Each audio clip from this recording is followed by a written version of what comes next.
be with each and every one of you. Welcome to this beloved time of Advent by Candlelight. Sunday morning, we began the season of Advent, 4 weeks of preparation. It is a tradition of this church to begin the season with this time of candlelight and reflections together with our sisters in faith. Advent by Candlelight is organized by the United Women in Faith and is funded, you might not know this, by the proceeds of our annual turnover sale. So when you're shopping, you're also receiving this great blessing. United Women in Faith is an interfaith group of people who gather to do the work. You're invited to get involved with the United Group of Faithful People, get involved with the turnover sale that supports all the work throughout the year to support many community organizations and people, and to provide opportunities to build relationships with many people throughout our Maplewood community and beyond. Tonight, our theme is about silence, as we wait for God to break in every year at Christmas.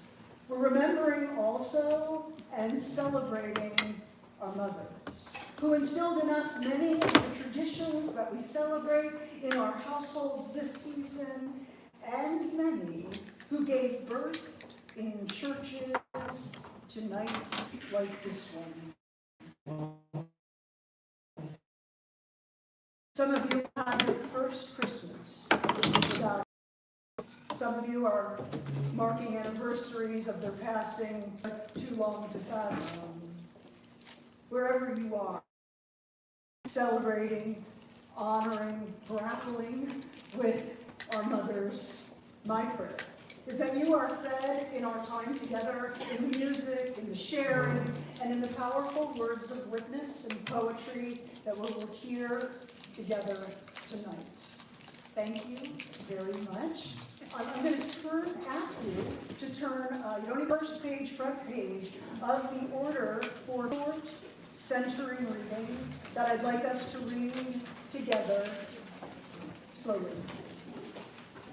Still and know that I am God. Be still and know that I am. Be still and that. Be still and know.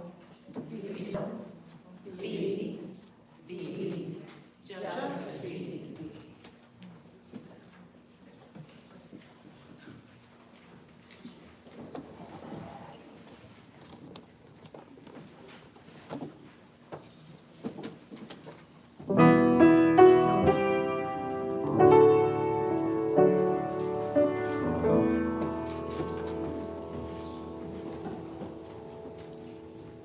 This poem is called Advent.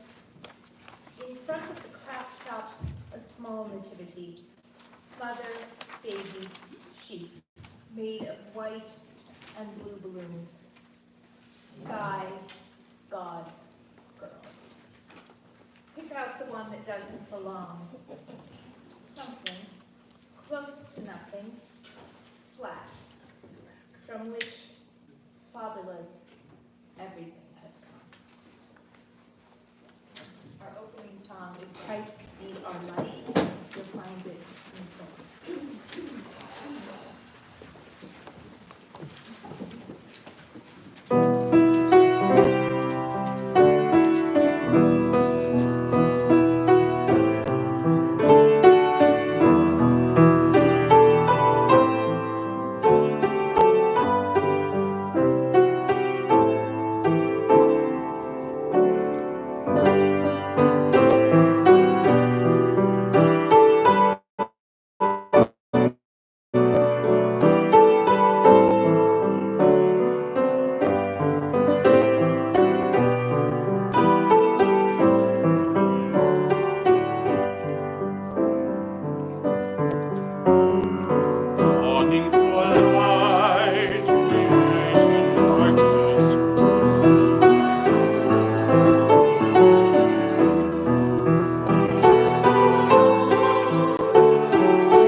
days, a decree goes out to all the world, for these are testing times.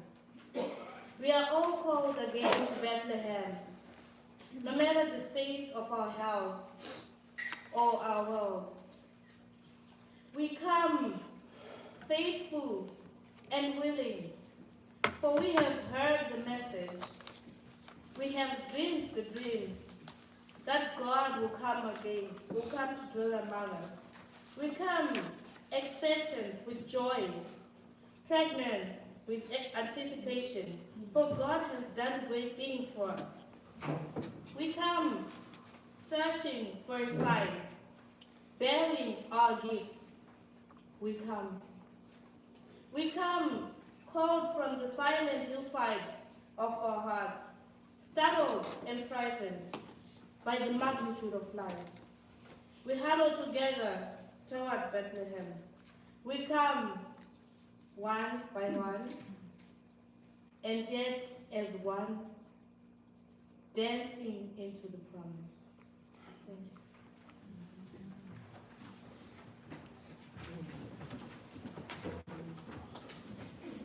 Thank you.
Okay,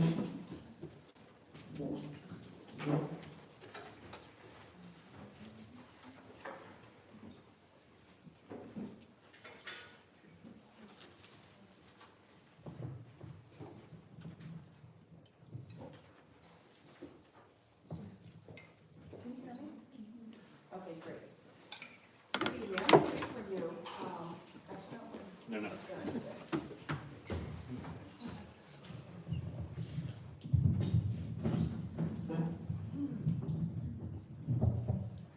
Thank you, Maya. Holland, our wonderful minister of music here at Maya. I'm going to read for you excerpts from In the Search of Our Mothers by Alice Walker. As you know, she's a prolific writer, and she writes a lot about women's issues. It's kind of long, but as I read it, I want you to think about your mother and your relationship with your mother, and what you learn from your mother, not just from her words, but from her actions as well. In the late 1920s, my mother ran away from home to marry my father. Marriage, if not running away, was expected of 17-year-old girls. By the time she was 20, she had 2 children and was pregnant with a third. 5 children later, I was born, and that is how I grew to know my mother. She seemed a large, soft, loving-eyed woman who was rarely impatient in our home. Her quick, violent temper was only on view a few times a year when she battled with our white landlord, who had the misfortune to suggest to her that her children should not go to school. She made all the clothes we wore, even my brother's overalls. She made all the towels and sheets we used. She spent the summers canning vegetables and fruits. She spent the winter evenings making quilts, enough to cover all of our beds. During the working day, she labored beside, not behind, my father in the fields. Her day began before sunup and did not end until late that night. There was never a moment for her to sit down, undisturbed, to unravel her own private thoughts. Never a time free from interruption by work or the noisy inquiries of her many children.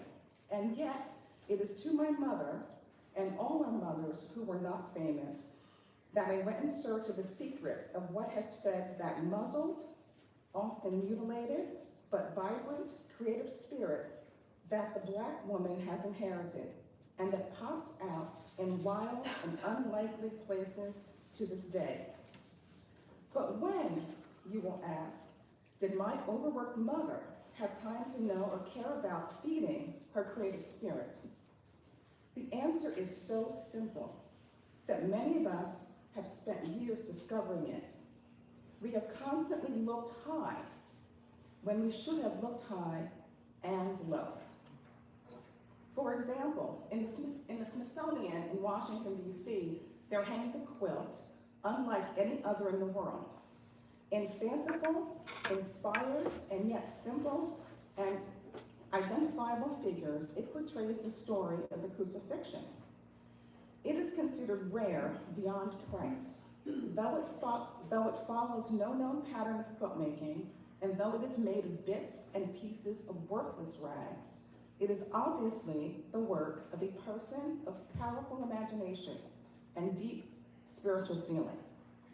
Below this quilt, I saw a note that says it was made by an anonymous Black woman in Alabama over 100 years ago.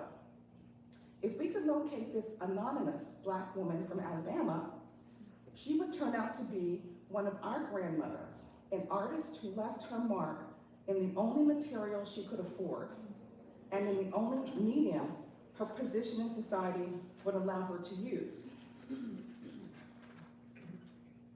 And so our mothers and grandmothers have, more often than not, anonymously, handed on the creative spark, the seed of the flower they themselves never hoped to see, or, like a sealed letter, they could not plainly open or read. And so it is certainly with my own mother.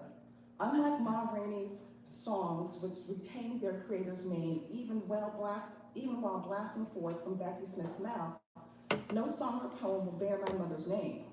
Yet, so many of the stories that I write, that we all write, are my mother's stories. Only recently did I fully realize this, that through years of listening to my mother's stories of her life, I have absorbed not only the stories themselves, but something of the manner in which she spoke, something in the urgency that involves the knowledge that her stories, like her life, must be recorded. It is probably for the reason that so much of what I have written about characters whose counterparts in real life are so much older than I am. By telling these stories which came from my mother's lips, as naturally as breathing, was not the only way my mother showed herself as an artist. For stories, too, were subject to being distracted, to dying without conclusion. Dinners must be started, and cotton must be gathered before the rains. The artist that was and is my mother showed itself to me only after many years. This is what I finally noticed. Like Mem, a character in the third wife of Grange Copeland, my mother adorned with flowers whatever shabby house we were forced to live in. Not just your typical shabby, scraggly country strands of zinnias either.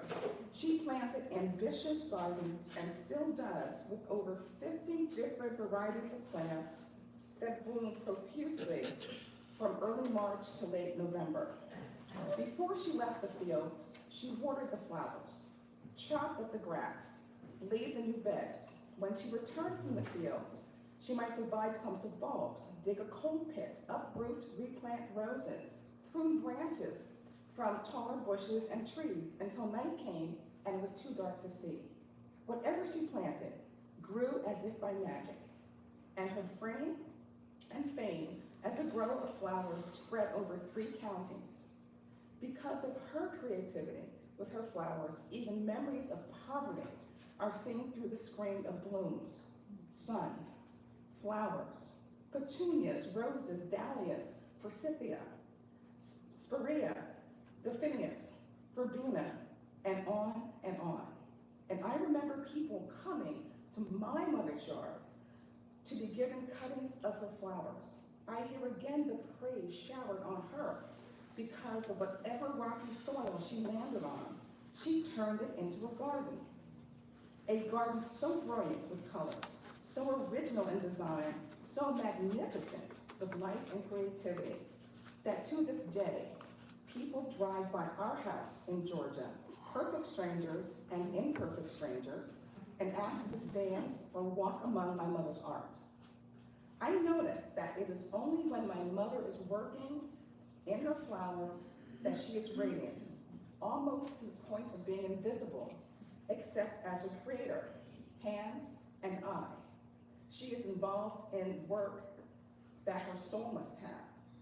Ordered the universe in the image of her personal conception of beauty. Her face, as she prepares the art that is her gift, is the legacy of respect she leaves for me, for all that illuminates and cherishes life. She has handed down respect for the possibilities and the will to grasp them. For her, so hindered and intruded upon in so many ways, being an artist has still been a daily part of her life. This ability to hold on, even in very simple ways, is work Black women have done for a very long time. This poem is not enough, but it is something. For the women who literally covered the holes in our walls with sunflowers. I'm going to read this poem for you real quickly. They were women then, my mama's generation, husky of voice, stout of step, with fists as well as hands. How they battered down doors and ironed starched white shirts. How they led armies, head-wrapped generals across minefields, booby-trapped kitchens, to discover books, desks, a place for us. How they knew what we must know without knowing a page of it for themselves.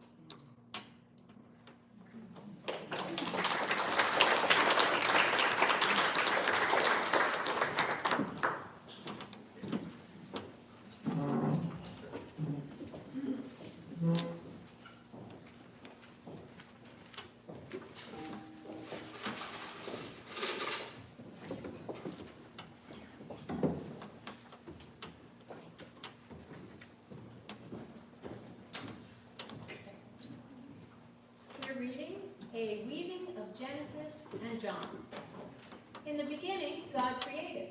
In the beginning was the Word, God created the heavens and the earth. and the Word was with God, The earth was a formless void.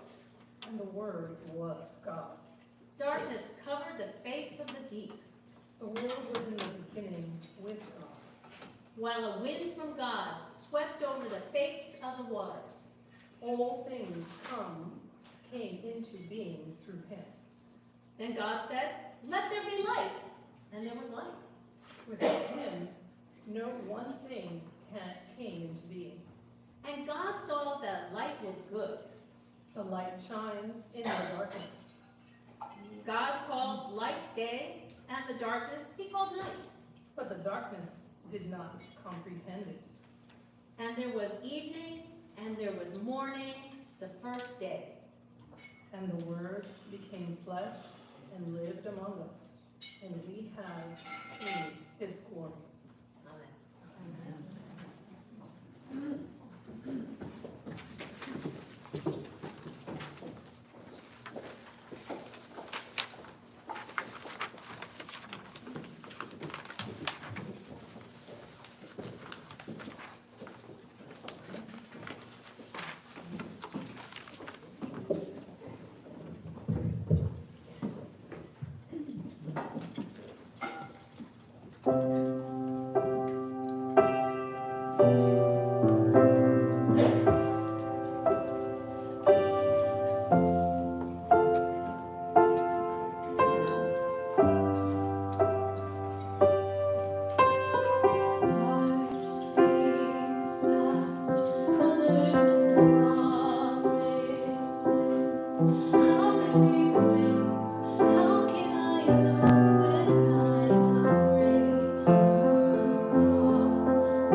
Once a year, she put it on like a costume. Plaited her black hair, slicked as corn silk down past her hips.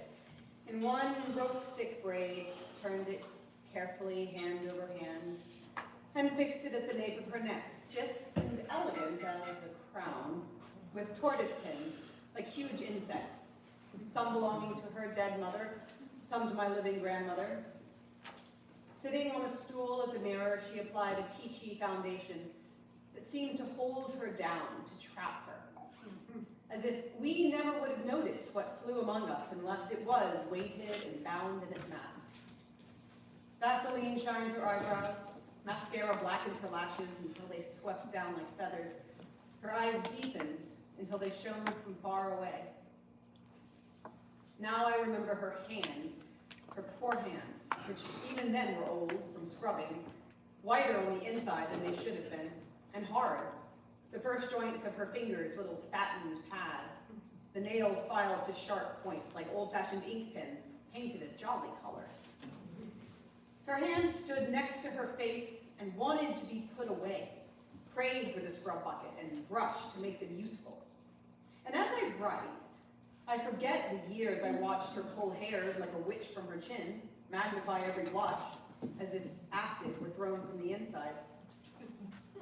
But once a year, my mother rose in her white silk slip, not the slave of the house, the woman, took the iron dress from the hanger, allowing me to stand on the bed so that my face looked directly into her face, and hold the garment away from her as she pulled it down.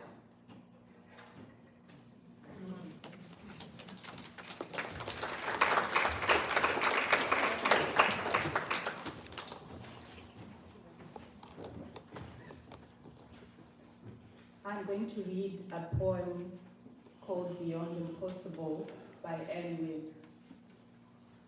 This whisper fills the emptiness I feel. You say to me that soon I'll be full of life, but your words are beyond impossible. My Joseph has yet to touch me, and your words filling me will leave him empty. Can I bear this good news you share? Full of risk and stairs that are soon to come. If I say yes to the hope you offer, my life will be full of the no's of others. Those who will believe that all of this is impossible. Yet your invitation is from that beyond, where the impossible is birthed. So let it be.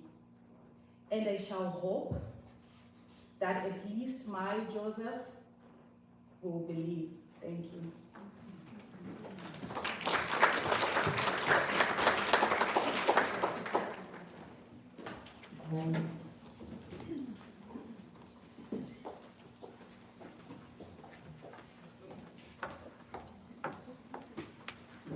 Chair up there? Is there a chair over there? Yeah. Okay.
we always like to provide a couple minutes, right? For us to check in with one another, maybe do some introductions around the table.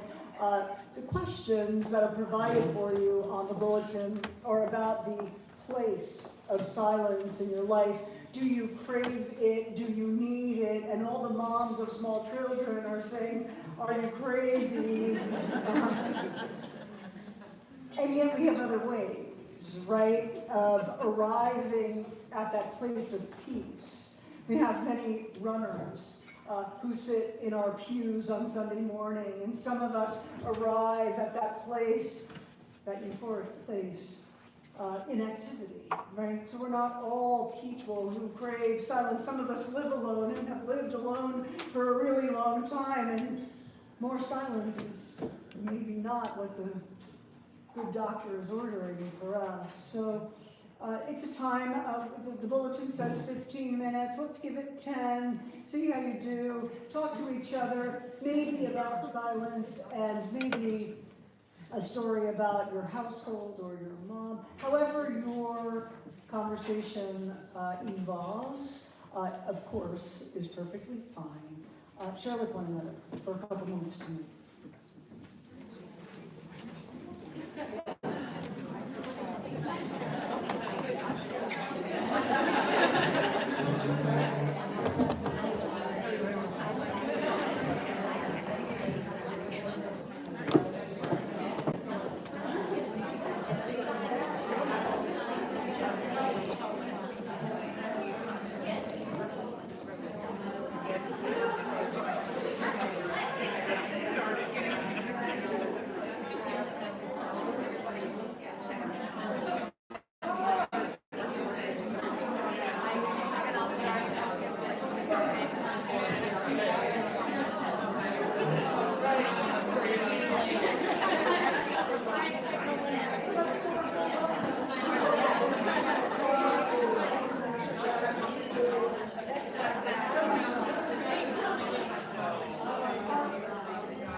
time for our speaker.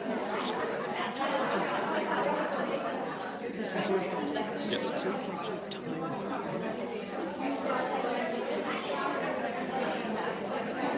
But I can on my iPad.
Dr. Mullins like, yeah, she's not doing very well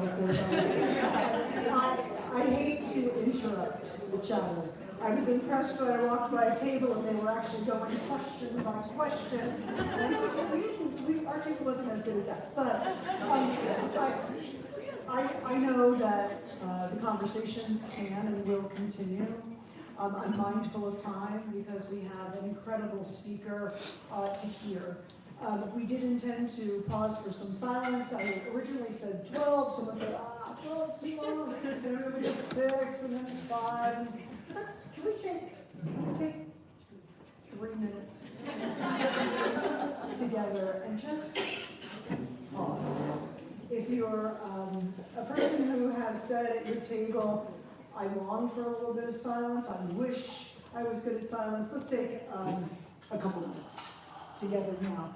When I lead a centering prayer, we typically will think about a word like love, or peace, or hope, or joy. I spent a year, 2 appointments, 2 churches ago, spending a year really focusing on strength. And it's a word that as our mind starts to wander, we can return just to the word to bring us back to silence, bring us back to God. Think of a word. And we're going to just take 3 minutes together.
it was a gift.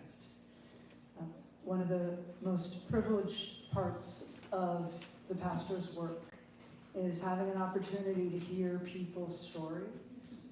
And it was a little over a year ago, I think, that Sarah Wilson and I had a time together, and I was so moved by her life and her story and past, present, and future that I knew, even at that moment, that this would be a perfect place to hear from Sarah Wilson. So without any further ado, Sarah, come on.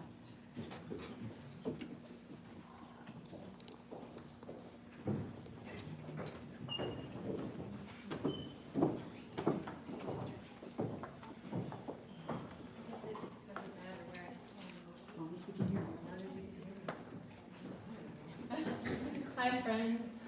Hi. I'm Sarah, for those who don't know me. My daughter Evelyn and I have been coming tomorrow for a few years now, so it's really an honor to be invited to share something tonight, considering the limited amount of time we've been a part of this community, and especially at this event, which just makes my heart sing every December. So Pastor Dennis asked me to share just a little bit of my story, a very early chapter, I guess. So this Genesis, if you'll allow me, begins before my birth, because in the beginning there was my mother, and she created me in her image, but I mean literally, like I look like a mini me. But in every other way, I can only aspire to be like my mom. I mean, from the beginning, she just exuded kindness and compassion and generosity and bravery. She'd see potential in people before they see it in themselves, and then she would just champion that.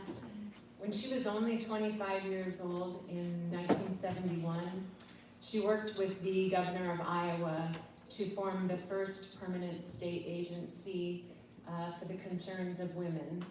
And she served on the Iowa Commission for the Status of Women for 5 years, including as its first chair. And under her guidance, the commission fought for the passage of anti-discriminatory laws in education, employment, credit, insurance, housing. They ensured that homemakers' contributions be recognized as part of an estate, so wives didn't have to pay taxes on their inheritances. They made the language throughout the Iowa Code gender neutral. They achieved state funding for child care centers. She passed a model progressive rape statute that made marital rape a crime. It eliminated the requirement for corroborative testimony in rape trials and provided that rape victims no longer be interrogated about their sexual history. She initiated propositions to change divorce and abortion laws to give women more agency. She lobbied the Iowa legislature to ratify the Federal Equal Rights Amendment.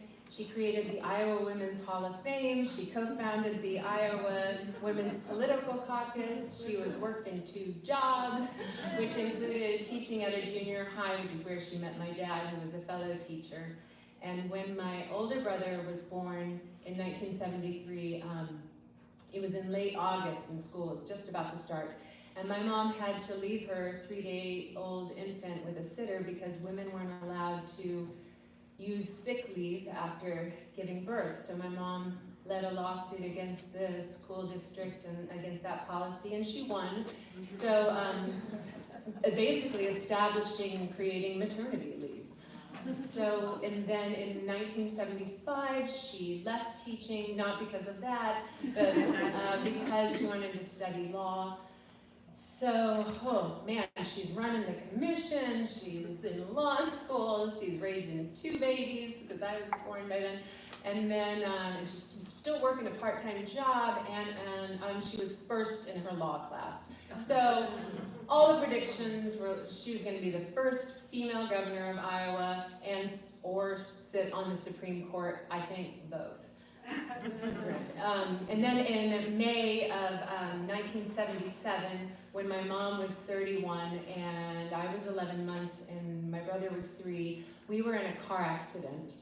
And yeah, the semi-truck that was in front of us on the highway, it stopped suddenly and my mom swerved to avoid hitting it, but the semi-truck behind us crushed us. So my mom had significant brain injuries and was paralyzed from the neck down. And then my brother also sustained pretty severe head trauma. And I was in a body cast because most of my bones were, or at least too many of them were bent or broken. And eventually though, we were released from the hospital and we were sent home to live with my dad, who never quite recovered actually from all of that. And my mom, who was in a coma, was sent to live in a nursing home. And initially, there was tremendous hope for her recovery. Her eyes were open. She could meet my eyes. She could follow me around the room. She understood everything I said. I know this because the sounds that she made in response, they were guttural sounds, and her tones would shift depending on how she felt. So yeah, even though my mom and I never had a conversation, we were always in dialogue. Because communication doesn't happen when words are exchanged. Communication happens when meaning is exchanged. And I could tell my mom anything, and I did. Because that wasn't always the case in my father's house or at my schools for many reasons. But in my mom's presence, you know, I could be fearless and messy and imperfect and basically say this is what it's like to be a human being. She couldn't answer my questions, of course, but she provided a place where I could ask them and reflect upon them. And I also would watch her carefully for flickers of something more, because there is weight in the waiting. And I learned to be at peace with that. It was like coming to a pause, not stopping, because if you stop living somehow, but just coming to a pause, a resting place, a really easy quiet.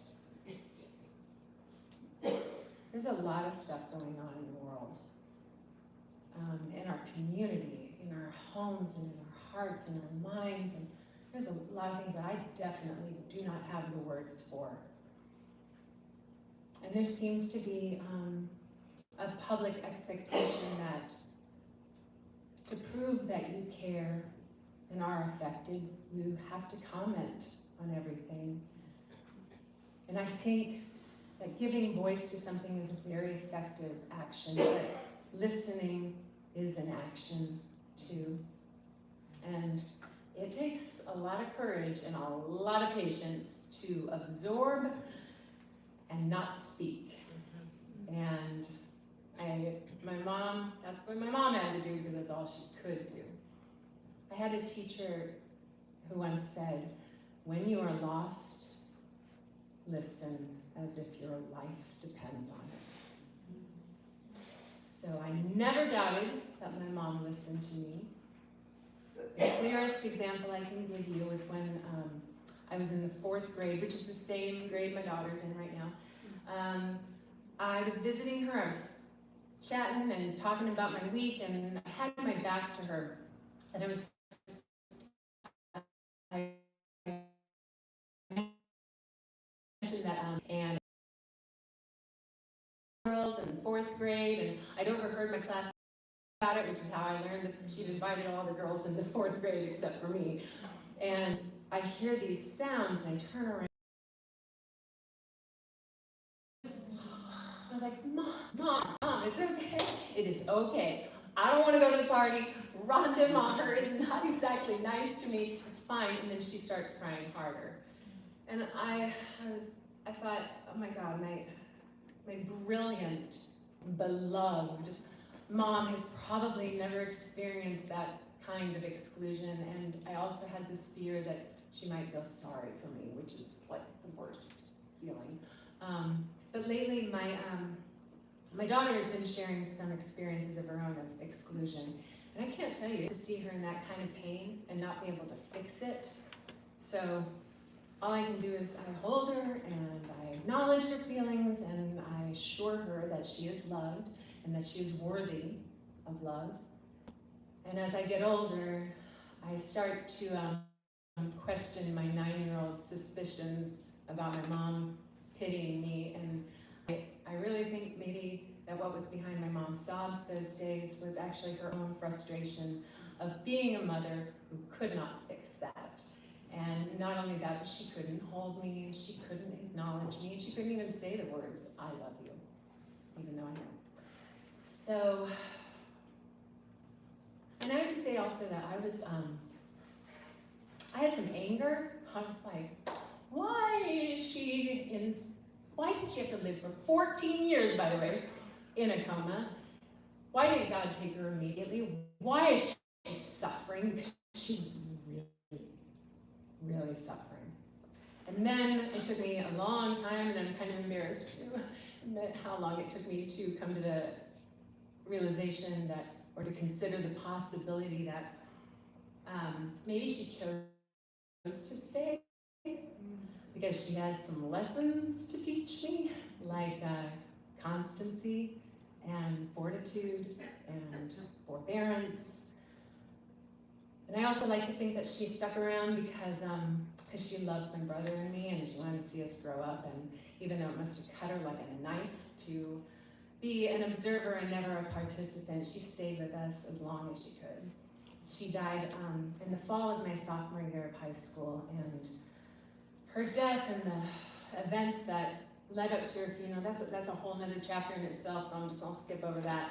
But the day of her funeral, I just want to tell you about that for a second, because I was completely unprepared when we came to the church, because there was hundreds of people, and I didn't know people knew her, and I didn't know people cared. But so there's like news vans, and there's cameras, and there's the governor, and there's senators, and there's standing room only inside, and there's these loudspeakers on the lawn and for the masses, and my brother and I like having to go through all this and shake hands is awful. And we sat in the front row, my brother and I, with my grandmother, and the pastor began his eulogy, and so I'm listening. And I glance over at the chair he had been sitting in, and my mom is sitting in his chair. And it was definitely my mom. But I had that moment of like, what is she's different somehow? And then I realized she's smiling at me. My mom never smiled at me. I didn't recognize. And obviously she saw the math going on in my head, because then she started laughing at me. And I kind of turned around and be like, everybody seeing this? Is everybody? And someone whispered, like, turn around, like as if I was being disrespectful. I don't know. So I look back, my mom is still there, and she's looking really intently at me. She's like studying me. And then she leans forward, and I might have leaned forward too, and she opens her mouth, and the pastor sat on her. And she disappeared, and I was like, come on. But I waited for him to stand back up and for her to return, but she never came back. I still wait for her. She still hasn't come, but I keep thinking more and more she's probably waiting for me to come. But so as we were exiting, one of my aunts grabbed my wrist and she said, "What was that about?" And I said, "Oh my God, so you saw her too?" And my aunt said, No, I didn't. And that's when I realized it's my mom's last lesson or gift to show me how others had always known her. And also, I think, to confirm my belief that she was at peace now. She was no longer suffering. Well, of course she's at peace. She's home. So I just want to say one last thing, because I'm just super proud, even though I had nothing to do with it. In 1982, the Iowa Commission on the Status of Women established the Christine Wilson Medal for equality and justice. And her life serves as the standard for which the awards nominees are judged, a life of service and dedication. And in 1989, my mom was inducted into the Iowa Women's Hall of Fame, and in 2000, my grandmother was also inducted, making them the first and only mother-daughters to receive this distinction. And it would be remiss of me not to say that I continue to wonder why I was allowed to live when someone better wasn't. And that is not self-pity, because I cannot carry on their legacy. And I carry that weight of like trying to earn my life, you know? So when my daughter was born, instantly knew I would always put my daughter's life first. It's a no-brainer. My daughter's like that. My mom felt the same way. So as a coda, and what's now feeling a little like a misguided impulse, I wanted to share this song with you. That the first time I heard it, it sounded like a prayer, but it also sounded like something that I still say to my mom. And Cynthia has been really instrumental, and oh my God, it's like a tick instrumental. The Lord came to him saying, "What are you doing here, Elijah?" He answered, "I've been very zealous for the Lord, the God of hosts, for the Israelites have forsaken your covenant, thrown down your altars, and killed your prophets with the sword. I alone am left, and am seeking my life to take it away."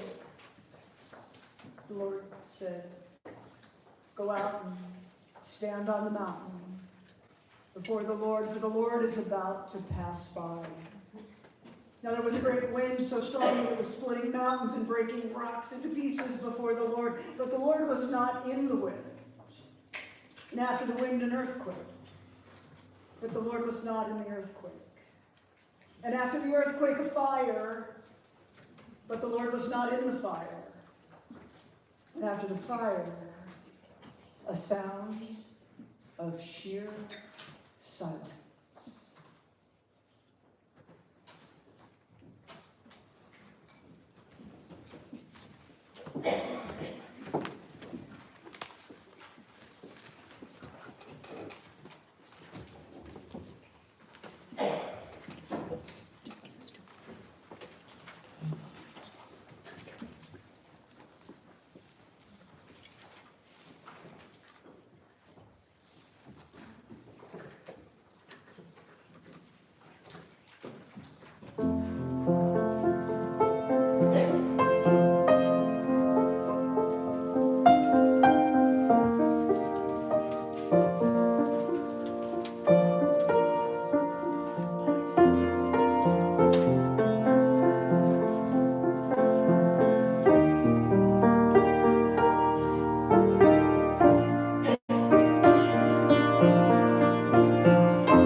a wee bit of silence for your weird